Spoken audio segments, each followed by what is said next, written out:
હાલ જોઈએ તો આજે 9 ઓગસ્ટ અને રવિવારનો દિવસ છે. આજે રાજ્યના મોટા ભાગના વિસ્તારોમાં વાદળછાયું વાતાવરણ તો અનેક વિસ્તારોમાં હળવા મધ્યમ વરસાદી ઝાપટા પણ જોવા મળી રહ્યા છે.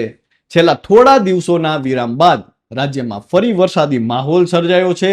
ત્યારે હવામાન વિભાગે આગામી 13 ઓગસ્ટ સુધી રાજ્યના અનેક વિસ્તારોમાં વરસાદની શક્યતાઓ વ્યક્ત કરી છે અને આજે પણ રાજ્યના અનેક જિલ્લાઓમાં વરસાદને લઈ એલર્ટ જાહેર કરી દીધું છે. આ ઉપરાંત હવામાન નિષ્ણાંત પરેશભાઈ ગોસ્વામીએ અમારી સાથેની વાતચીતમાં જણાવ્યું છે કે આગામી સમયમાં હજુ પણ સારા એવા વરસાદી રાઉન્ડ આવશે.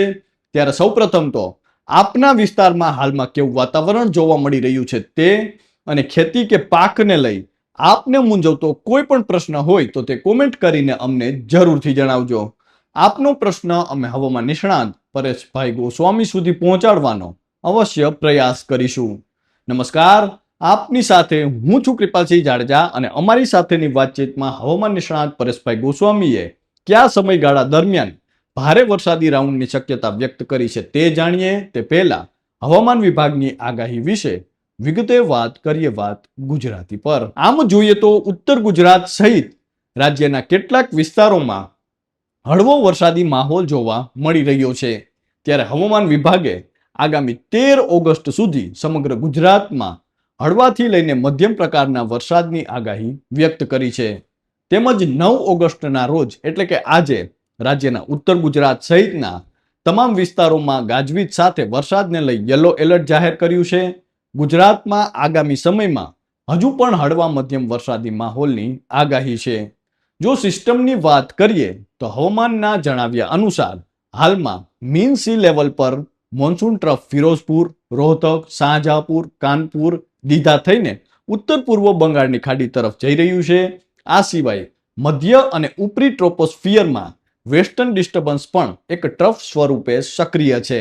સાથે જ નીચલા સ્તરે અરબી સમુદ્ર પરથી દક્ષિણ પશ્ચિમ અને પશ્ચિમી પવનો સતત ભેજ ખેંચી લાવતા રહેતા હોવાથી આગામી દિવસો દરમિયાન સમગ્ર રાજ્યમાં સાર્વત્રિક વરસાદી માહોલ જળવાઈ રહેશે. આઈએમડી મુજબ 9 ઓગસ્ટના રોજ એટલે કે આજે વાવ-થરાદ, બનાસકાંઠા, પાટણ, મહેસાણા, ગાંધીનગર, અરવલ્લી, મહીસાગર, પંચમહાલ અને દાહોદ જિલ્લામાં મેઘગર્જના સાથે ભારે વરસાદની આગાહીના પગલે યલો એલર્ટ જાહેર કરવામાં આવ્યું છે. આ ઉપરાંત ભારે વરસાદની આગાહી સાથે હવામાન વિભાગે આજે સમગ્ર રાજ્યમાં મેઘગર્જના અને સાથે જ 30 થી 40 કિલોમીટરની ઝડપે પવન ફૂંકાવાની શક્યતાઓ પણ વ્યક્ત કરી છે.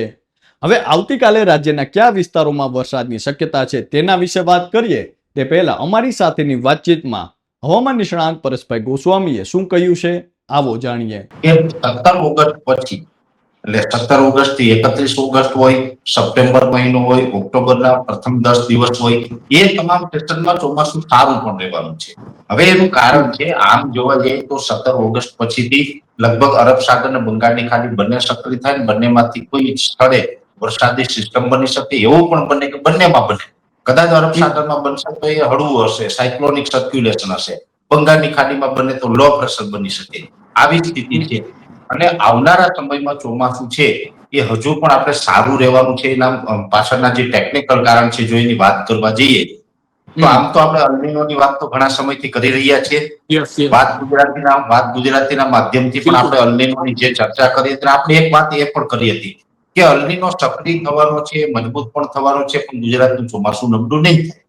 તો એ જ પ્રમાણે અત્યારે 95% વિસ્તારમાં ચોમાસું સારું છે. નહીતર તો અમુક એક્સપર્ટ અને ઘણા બધા જે આમ તો કહી શકાય ને કૃપાલસિંહભાઈ કે અમુક લોકો એવા જે વેધરના જાણકાર નથી એ લોકો પણ ક્યાંક ને ક્યાંક અફવા ફેલાવતા હોય છે કે કોઈ વેધર એક્સપર્ટે અલ્નીનો આવશે એવી વાત કરી એટલે કે તો હવે વર્ષ નબળું થઈ જશે એવા સમાચારો કોઈ ચલાવી દીધા હોય તો એ ખેડૂતોમાં ડરનો માહોલ ફેલાય. એટલે આવું પણ આ વર્ષે થયેલું.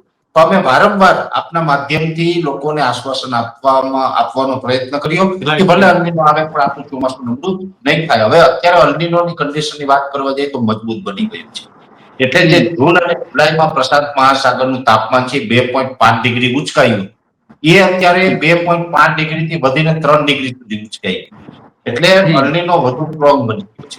સ્ટ્રોંગ તો બન્યો છે ને હજુ પણ આ સ્ટ્રોંગ બનવાની સંભાવનાઓ છે. લગભગ મિડ ઓગસ્ટ અથવા ઓગસ્ટ એન્ડ ત્યાં સુધીમાં અલ્નિનોથી સુપર અલ્નિનોમાં પરિવર્તિત થશે. હવે જે અમે સુપર અલ્નિનોની વાત કરતા હતા એ તરફ તો અત્યારે અલ્નિનો જઈ રહ્યો છે, એટલે સુપર અલ્નિનો તરફ પણ જશે. છતાં પણ એ સુપર અલ્નિનોની અસર ગુજરાતમાં ન થાય એનું પણ કૃપાલસિંહભાઈ ટેકનિકલ કારણ છે કે જ્યારે આઈઓટી પોઝિટિવ હોય, એટલે કે ઇન્ડિયન ઓશન ડિપોઝિટ પોઝિટિવ હોય તો અલ્નિનોની અસર છે એ આપણે નથી પડતી. એવી જ રીતે જુલાઈમાં પણ જોવા જઈએ તો ન્યુટ્રલ આઈઓડી થયો અને એ પછી સ્લાઇટલી પોઝિટિવ આઈઓડી થયો. એને કારણે આપણે જુલાઈના એન્ડમાં પણ સારા વરસાદ જોવા મળ્યા. ઓગસ્ટમાં પણ 2 દિવસ આપણે સારા વરસાદ જોવા મળ્યા. તો આ તો હતી હવામાન નિષ્ણાંત પરેશભાઈ ગોસ્વામીની આગાહી. હવે આવતીકાલની આગાહી વિશે જો વાત કરીએ તો આવતીકાલથી એટલે કે 10 ઓગસ્ટથી લઈને 13 ઓગસ્ટ સુધી રાજ્યમાં વરસાદી માહોલ જોવા મળશે, જેમાં ખાસ કરીને ઉત્તર ગુજરાત, મધ્ય ગુજરાત અને દક્ષિણ ગુજરાતના તમામ જિલ્લાઓમાં કેટલાક સ્થળોએ હળવાથી લઈને મધ્યમ પ્રકારના વરસાદની શક્યતા છે. આ ઉપરાંત સૌરાષ્ટ્ર અને કચ્છના તમામ જિલ્લાઓમાં છૂટાછવાયા સ્થળોએ હળવા વરસાદી ઝાપટાની શક્યતાઓ છે. જો કે આ સમયગાળા દરમિયાન કોઈ પણ વિસ્તારોમાં ભારે કે અતિ ભારે વરસાદની શક્યતા હવામાન વિભાગ દ્વારા નથી વ્યક્ત કરવામાં આવી. તો હાલ જોઈએ તો આ તો હતી હવામાન વિભાગની આગાહી, હવામાન નિષ્ણાંત પરેશભાઈ ગોસ્વામીની આગાહી. અને તેમની આગાહી મુજબ જોઈએ તો આજથી જ હજુ રાજ્યમાં છે વરસાદી માહોલ જોવા મળશે. ખાસ કરીને આજે રાજ્યના અનેક વિસ્તારોમાં, ઉત્તર ગુજરાતના વિસ્તારોમાં વરસાદને લઈ યલો એલર્ટ જાહેર કરવામાં આવ્યું છે.